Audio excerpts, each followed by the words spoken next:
संभल में आज जो कुछ भी निकल रहा है, वहां जो कुछ भी सामने आ रहा है, उस संभल को देखने के बाद हजारों प्रश्न उठ खड़े हो रहे हैं।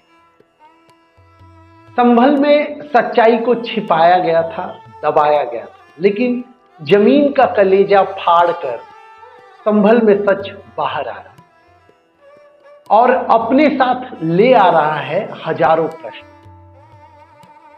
कि कैसे वहां ये स्थिति आ गई कि यहां का बहुसंख्यकों को अपनी जमीन जायदाद, अपना घर द्वार छोड़कर भागना पड़ा, दूसरे जगह जाके शरण लेना। जिस देश में प्रजातंत्र है, सेक्युलरिज्म है, जहां भाईचारा है, जो देश धर्मनिरपेक्ष है, 1947 में देश का विभाजन हुआ, बंटवारा हुआ, जो दो देश इस्लामिक राष्ट्र बन गया, लेकिन जो टुकड़ा भारत बना, यहाँ के जो भूमि पुत्र थे, जो मूल निवासी थे, उनका देश जो बना, उस देश में वही पलायन होने को मजबूर हो रहे हैं।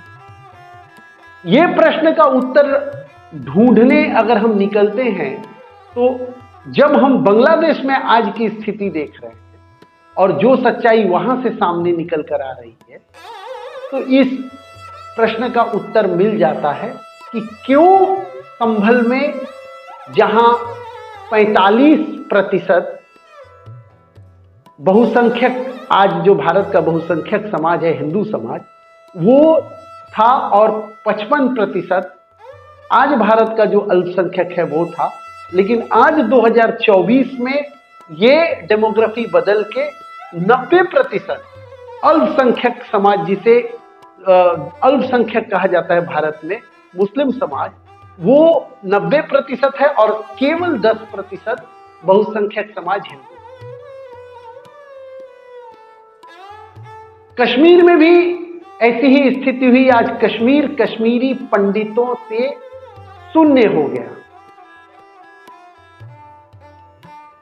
लेकिन उस समय हम समझ नहीं पा रहे थे कि वहां ऐसा क्या हो रहा है, क्योंकि देश का जो चौथा स्तंभ था, मीडिया, वो उस समय कश्मीर के सच को बरगला रहा था। वो बॉबकाट रिपोर्टर सबको याद है, जो कह रही थी कि कश्मीर में जो हो रहा है वो एलिट क्लास और लोअर क्लास के बीच का झगड़ा है। लेकिन आज जब कश्मीर की सच्चाई सामने आ रही है, हम कश्मीर के बारे में जानने का प्रयास करते हैं, तो पता चलता है कि वहां धर्मस्थलों से नारे लगते थे, रलित गलित जलित, कश्मीर छोड़ के चले जाओ, या कन्वर्ट हो जाओ, या मरने के लिए तैयार हो जाओ। और हाँ, जाते हुए अपनी बेटियों को छोड़ के, अपनी बहुओं को छोड़ के, ये स्थिति थी। और इसके पीछे जो मूल कारण था, वो था धर्म की लड़ाई।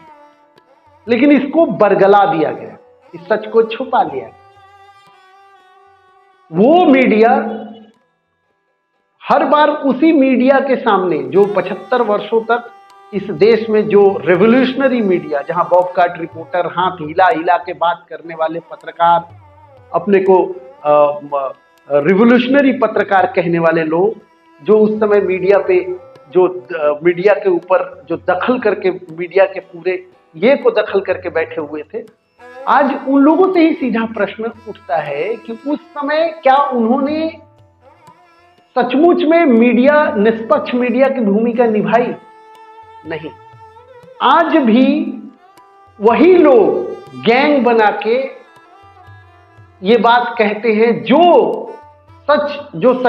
बहुत सारे मीडिया है जो संभल के सच को सामने लाने का प्रयास, आज उन्हीं को प्रश्न कटघरे में खड़ा करते हैं, अंधभक्त कह रहे हैं, गोदी मीडिया के।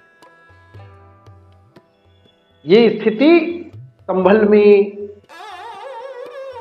जो स्थिति आज आप देख रहे हैं कश्मीर में, जो आपने देखा था, वो एक दो शहरों की बात नहीं, पूरे हिंदुस्तान में ही लगभग ऐसी स्थिति। आजादी के बाद 1947 के बाद 66,000 दंगे हुए थे भारतवर्ष में, हर वर्ष दंगा होता था, भयंकर दंगा होता था, चाहे भागलपुर का दंगा हो, चाहे केरल में दंगे हो। केरल के बहुत से ऐसे शहर थे जहां ये स्थिति थी। बंगाल की बात छोड़ दीजिए, आज भी बंगाल में आप देख रहे हैं संदेशखाली की घटना याद है। ये कन्वेंशनल दंगा नहीं था, अनकन्वेंशनल दंगा था। किस तरह के आतंक में लोग जी रहे हैं। बंगाल में विधायक हुमायूं कबीर की बातों को आपने सुना, या अभी जो फिराद हकीम ने जो अपना स्टेटमेंट, अपना वक्तव्य दिया है, उसको सुना। हुमायूं कबीर कहता है कि मुर्शिदाबाद में 30% हिंदू हैं और 70% मुसलमान हैं। हिंदुओं को काटकर भागीरथी नदी में वो बहा दे। मीडिया का काम है, हमारा काम है सच्चाई को सामने लाना। निष्पक्षता से हम भी वो प्रयास कर रहे हैं। आप लोगों को भी ये सोचना चाहिए और विचार करना चाहिए और सच को जानना चाहिए।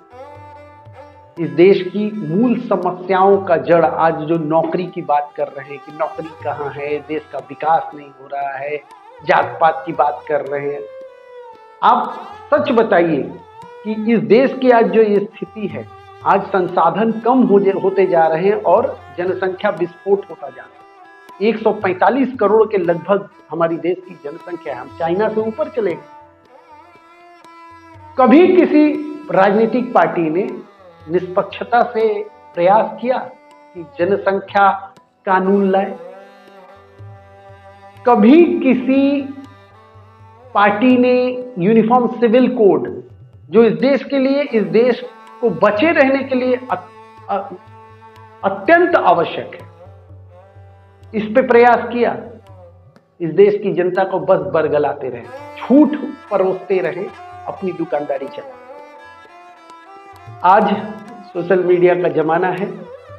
सच्चाई जानने के लिए आपको किसी का सहारा नहीं लेना पड़ेगा। आप स्वयं चाहे तो अपने मोबाइल से, अपने लैपटॉप से अब आप सच को जान सकते हैं।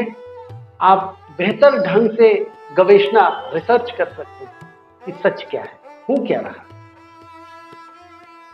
धन्यवाद।